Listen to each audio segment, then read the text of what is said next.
have another winning force, ladies and gentlemen, in our favor. And this is the strong voice of civil society organizations. Your role was decisive during negotiation of the treaty and remains so as we strive for its full implementation. Based on this history, I can make 6 broad recommendations. First, act with solidarity. For tobacco control, the reality is safety in numbers.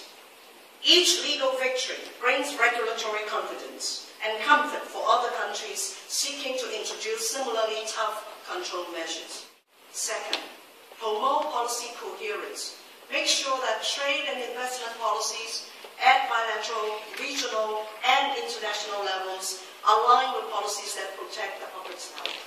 Third, stay alert and keep moving. The tobacco industry is adept at shifting policies, at finding and exploiting new opportunities when other opportunities are slammed shut.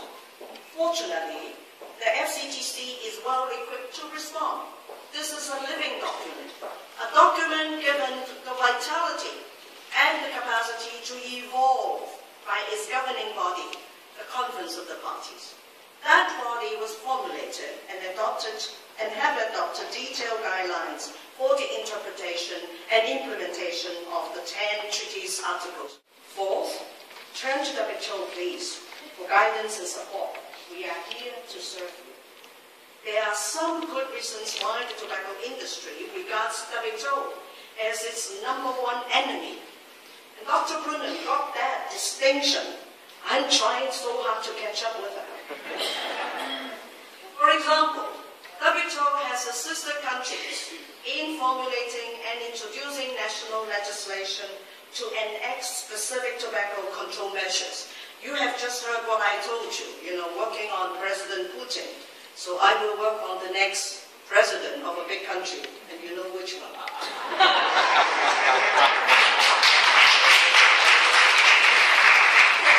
As another example, many countries do not fully understand their rights and obligations under international trade law and foreign investment agreements, as these are highly specialized areas of law. WHO conducts workshops and training sessions to build this capacity.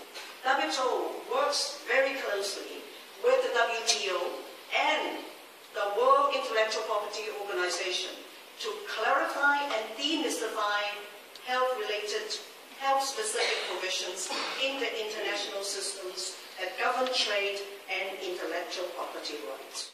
Fifth, keep in mind that evidence, even mountains of evidence, is not enough. Tobacco control is a political issue as well as a technical issue. Diplomacy is central and critical. All of the chairs of the treaty negotiating body were ambassadors skilled in international diplomacy. Finally, apply the lessons from tobacco control to other problems linked to the globalization of unhealthy lifestyles. The history of tobacco use tells us that powerful corporations can sell the public just about anything. And this is demonstrated by the way the tobacco industry was able for so long to deceive consumers that no credible evidence proved that tobacco smoking was bad for health. Remember the phrase, made very famous by our civil society allies. Trust us. We are the tobacco industry. Don't trust them. Ladies and gentlemen, as I conclude, let me make one final plea. In your different spheres of influence, please do everything possible to support full implementation of the WHO FCTC. We know it works. We have documented the impact. Full implementation of the treaty would deal the biggest single preventive blow to chronic non-communicable diseases across the board. Let me tell you one very important statistic.